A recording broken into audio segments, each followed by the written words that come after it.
So I'm sitting here watching Dabo Sweeney's post-game interview, and I'm listening to him talk about how he looked at the game. And I only have 5 words for y'all. Clemson, you have a problem. Majay Media presents Mac Talk Sports. Let's Once again, it's on.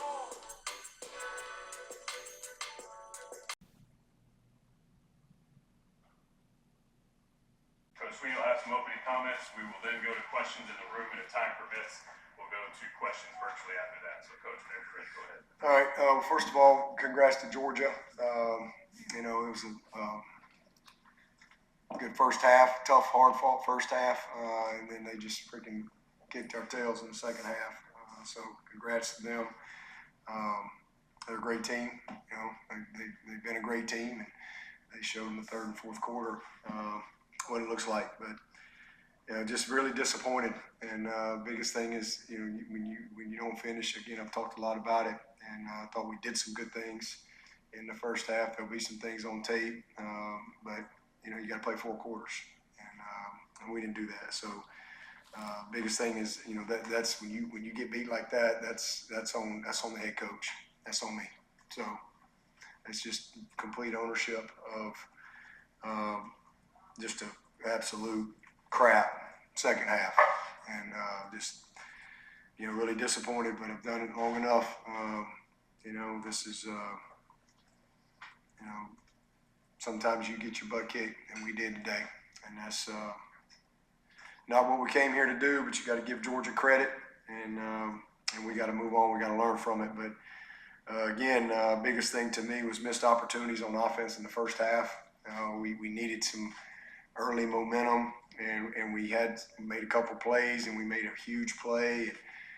They said we weren't lined up right. They said we weren't quite up on the ball. He thought he was on the ball. You look at the tape, it's close, but that was huge missed opportunity in the first half. And with a team like Georgia where they are right now, you've got to take advantage of those opportunities when they present themselves. And so we didn't do that in the first half. Some critical penalties and just a couple of details. And then the second half, just defensively really poor. Just really poor. Again, I thought lines of scrimmage, there's going to be a lot of good stuff that we're going to see on tape. But in the second half, just missed tackles. Missed tackles, something I was worried about coming into the game. But missed tackles, third and long. It was another thing I was worried about was, their quarterback. I think he showed he's a really, really good player. And he's incredibly accurate. And that's one of my concerns going into the game was if we let him hold the ball on third and long, he'll find him. And he did. He made a couple huge plays on third and long.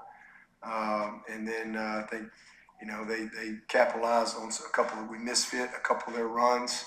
And then we missed some tackles, and that contributed to some of the big plays. So, and then we just kind of got in the hole there. So, disappointing offensively on the 3rd and 1 there.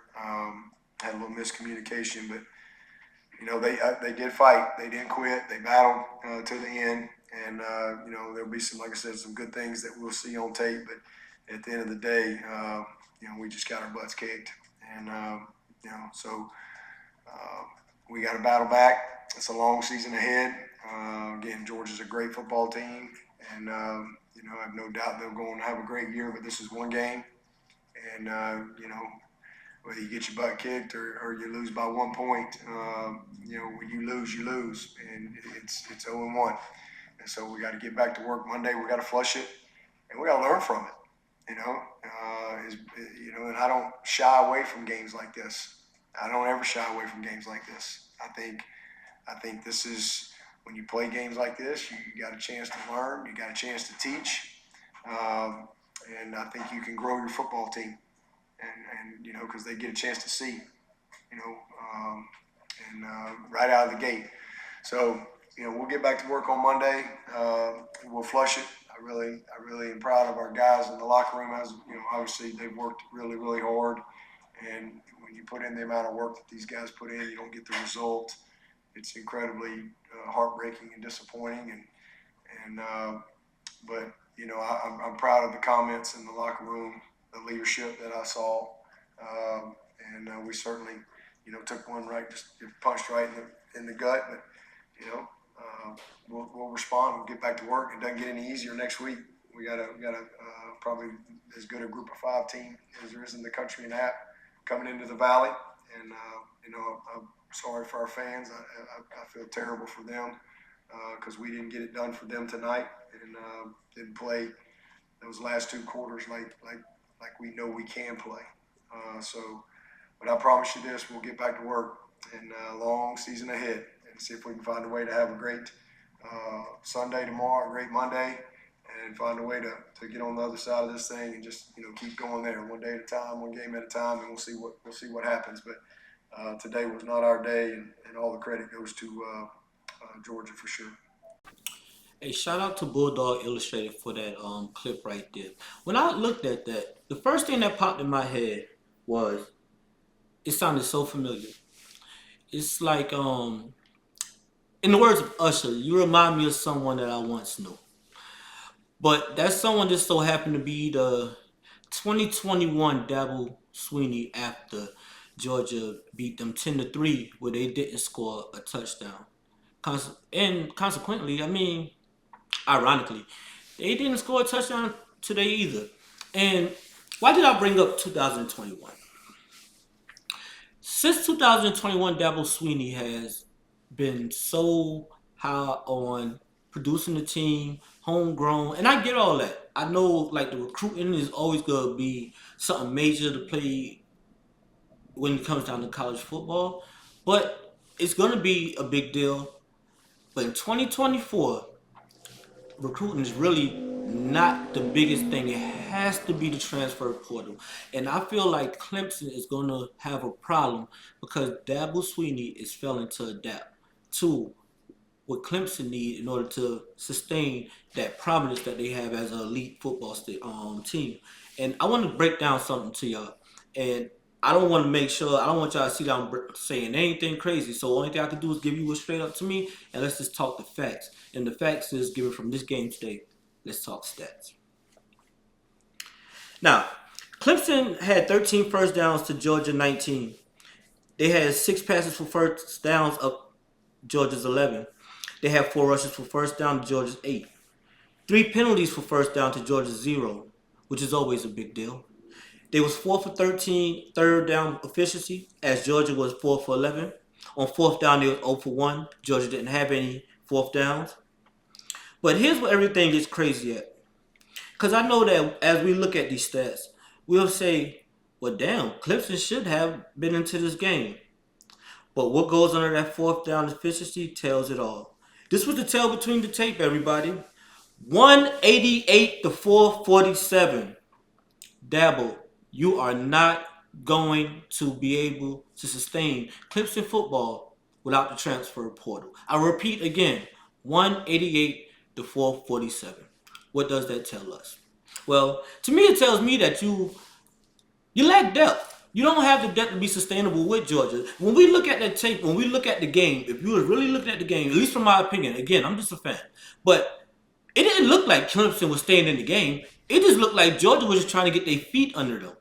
Like, I think Clemson went into the halftime saying, whew, I'm glad it didn't go off the way it's supposed to. The only good play Clemson had in that first half was that pass that Cade McConaughey, because at the post-game interview, to me, he just looked just like Matthew McConaughey. That's just my opinion. He just happened to have a beautiful pass going towards the left sideline. After that, you heard hardly no noise. Clemson didn't look like it didn't look like a Clemson team.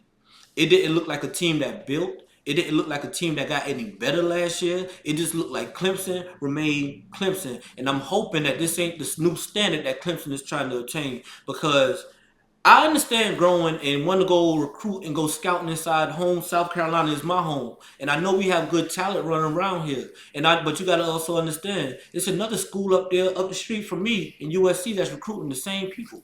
And you're going to have to be able to spend this money to get the players to come over to play for Clemson. I know y'all want to have Clemson rules. Y'all want to have the Clemson tradition. But I want to tell you something. If you have a 5-star recruit in South Carolina, and they are coming to Clemson, and they know that they just left from Friday, smacking down a 3-star recruit, and they watching that man go somewhere else and playing for NIL money, there's a good chance by the time you look up Clemson, if you don't get it together, you're going to be playing your first game against South Carolina State. And that is a whole different monster for y'all to even unload, because that lets us know that you have went to a different type of pinnacle. Dabo, I know you don't want to do it.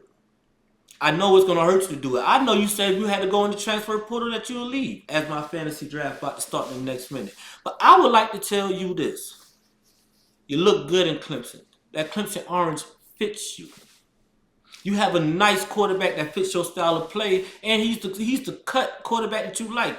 The same way you love Trevor Lawrence, I see you look at Cade Cutnick, aka Cade McConaughey to me, the same way. And he can be that elite quarterback, but you got to give him the necessities to win. You got to be able to win in the trenches. You got to be able to have the defense that's going to be able to sustain, and you got to get depth. And how you can be able to do that? Not this year. We just hoping that you even make it to a high bowl game. But in order for you to do that, if you're going to be the Clemson Tigers coach, from this point forward, you have to go in the transport portal, and you've got to create depth. I know I just sounded like I was going too crazy into that just now, but listen, that's just my take on it. That's just my fan perspective. But don't even feel bad, because as y'all messed up today, South Carolina Gamecocks was trying to find another way to F it up and make yourself look better. That is my draft. But don't worry about that, because South Carolina said, Clemson, we watched y'all play. We watched y'all play. And y'all played like trash, but guess what? Hold my beer. I'm about to go show you how to really play like trash. And we're going to get into that after we get into this. IJ Media presents Mac Talk Sports. Come back, let's talk about it. From my perspective, get at me. Once again, it's on.